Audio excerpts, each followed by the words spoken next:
Olá, Home Students! Sejam bem-vindos a mais um vídeo aqui no canal da Homeworks. Meu nome é João e a gente vai falar mais um pouquinho hoje de filosofia. A gente ficou um tempo aí sem gravar uns vídeos, estamos de volta para falar um pouco das nossas disciplinas, da disciplina de filosofia. Tá? Essa semana nós vamos gravar um vídeo falando sobre o tema da relação do Sócrates com os sofistas, que é o tema da semana 1 do PET de filosofia. O Sócrates era um filósofo, ateniense, um dos mais famosos que nós temos, na história da filosofia, e a gente costuma dividir a história da filosofia em antes e depois de Sócrates. Por que essa figura do Sócrates é tão importante? Porque a gente costuma entender que o Sócrates forneceu uma transformação no pensamento filosófico. Que transformação é essa?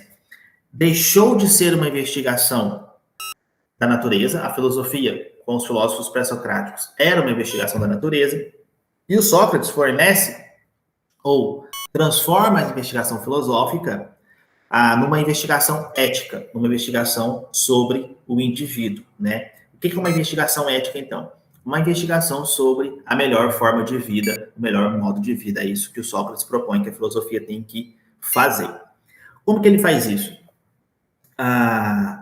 Ou por que ele faz isso também, Dado o contexto histórico, ele está vivendo o auge da democracia ateniense, A democracia vai entrar em colapso, e ele vê problemas da democracia ateniense, Então, a reflexão sobre o indivíduo, uma reflexão ética, ela é fundamental para esse contexto político de democracia que o Sócrates vivencia, O indivíduo se colocar na cidade, saber se colocar eticamente na cidade, nessa relação entre ética e política, é fundamental, então, na perspectiva do Sócrates. E uma das frases mais famosas do Sócrates é conhece-te a ti mesmo, que seria algo que estaria escrito no oráculo de Delfos, que era um dos templos mais importantes do mundo grego da época do Sócrates. Então, ele se define como filósofo. E ao se definir como filósofo, Sócrates, ao colocar a sua própria atividade como atividade de filósofo, ele vai colocar todos os outros pensadores da época dele como sofistas. Tá? E o que eu vou... como que ele faz isso, Como que isso acontece? Então, vamos lá.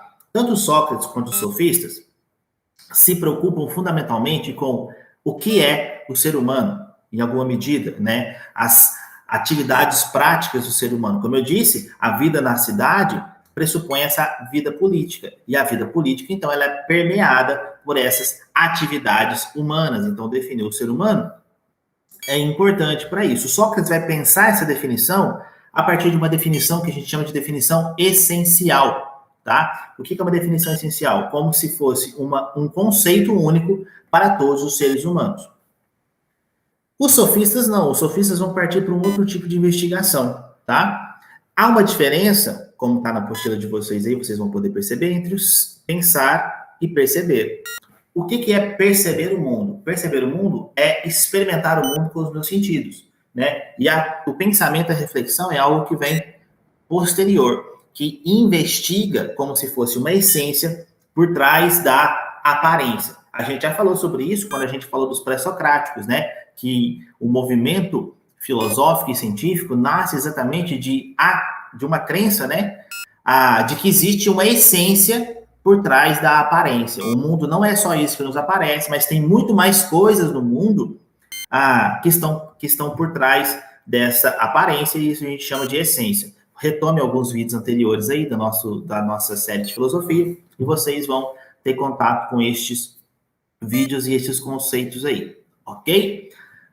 Então, os sofistas, esse termo sofistas, vem do grego sofistes, que significa sábio, aqueles que ensinam a sabedoria, tá? Eles ensinam a sabedoria como? Eles cobram por isso. Eram professores, mestres. Na maioria dos casos, eles não eram da cidade de Atenas, tá? Que fique bem claro isso.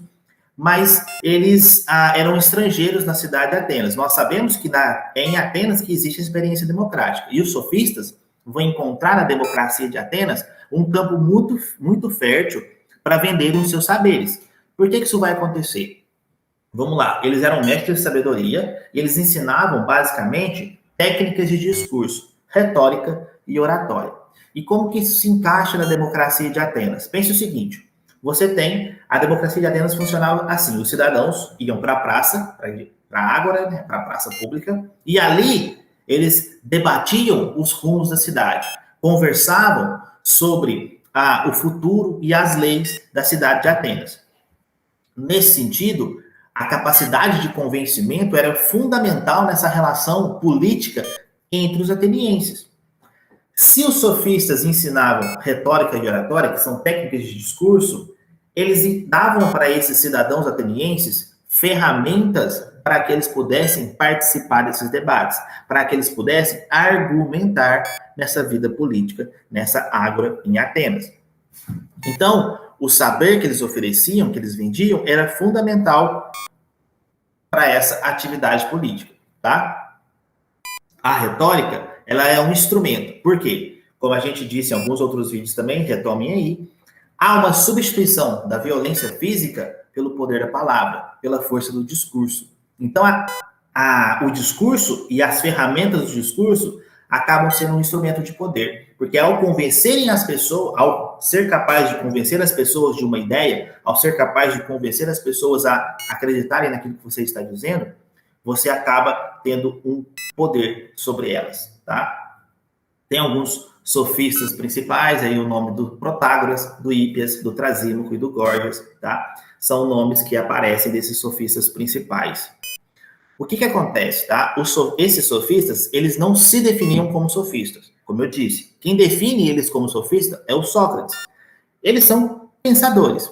E eles tratam de vários temas, de inúmeros temas. Então, eles não são propriamente uma escola, como os estoicos ou como os cínicos. Eles são pensadores que falam sobre as mais variadas coisas possíveis, tá?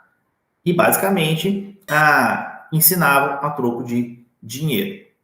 O Sócrates vê nessa atividade dos sofistas um problema, uma ameaça para essa democracia, tá? Por quê? Porque no campo do sofismo, desses sofistas, eles não estavam preocupados necessariamente com a verdade, mas eles estavam preocupados com o convencimento. Retórica e oratória são artes de convencimento, técnicas de convencimento no discurso. E uma das frases mais famosas destes grupos de pensadores, os sofistas, é essa aqui: o homem é a medida de todas as coisas, das coisas que são o que são, e das coisas que não são o que não são. O que significa isso? Né? Significa o seguinte, que a experiência do homem, ela é a referência para a verdade. A experiência, a percepção que o homem tem do mundo é a referência para a verdade. Mas o que acontece? Nós podemos entender esse homem nessa frase de 3 maneiras diferentes. Esse homem pode ser um indivíduo, né? Pode ser cada indivíduo separado, e aí nós chamamos isso de um relativismo. Por quê? Porque a verdade seria relativa a cada indivíduo em particular. Nós podemos entender esse homem que aparece nessa frase como uma comunidade política, e aí a gente não seria um relativismo, mas teria um perspectivismo, que significa basicamente, né, uma perspectiva de uma comunidade como um todo, interpretando o mundo, interpretando a realidade, e nós podemos entender esse homem como a própria humanidade. E aí não seria relativismo e nem perspectivismo, mas seria uma generalização da experiência que a humanidade tem do mundo, tá? Eles vão também questionar os valores, né? Na medida em que eles questionam os valores de um ensinamento, que cobram por esse ensinamento, né? E a gente pode pensar o seguinte: quanto vale alguém me ensinar alguma coisa? E a resposta para isso seria o seguinte: depende do quanto você precisa desse ensinamento nessa hora, né? Se é alguma coisa que você precisa com muita urgência, o valor que você está disposto a pagar por esse ensinamento é alto. Mas se é uma coisa que você não precisa tanto agora, você vai valorizar esse ensinamento de uma forma muito menos quantitativa. Então, é impossível quantificar o ensinamento dessa forma, né?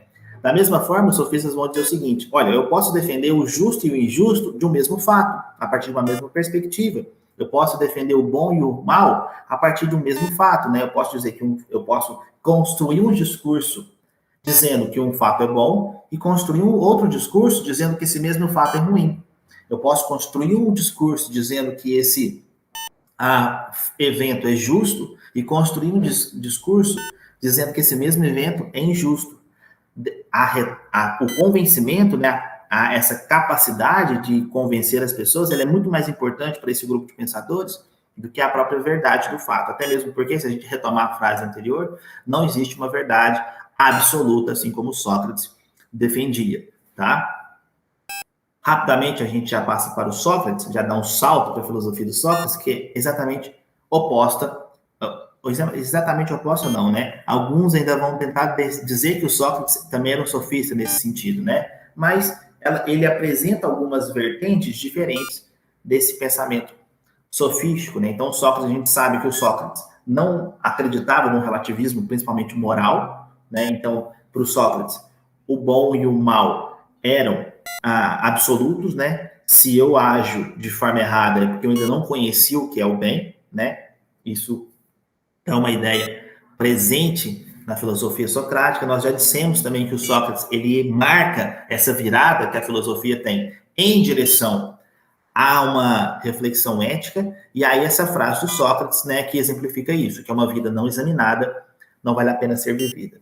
Então, a reflexão sobre a sua própria essência, sobre a sua própria existência, o lugar que você ocupa no mundo, o lugar que você ocupa na cidade, o lugar que você ocupa na polis, nessa sociedade, nessa comunidade, ela é fundamental para a vida humana, né? Então, eu entendo o meu lugar a partir se eu sei quem eu sou, se eu sei o lugar que eu ocupo, refletir sobre a minha própria vida. A gente costuma dizer o seguinte, que o Sócrates quer que a gente reflita o seguinte: por que eu ajo da forma que eu ajo? Por que eu acredito nas coisas que eu acredito? Por que eu decido da forma que eu decido?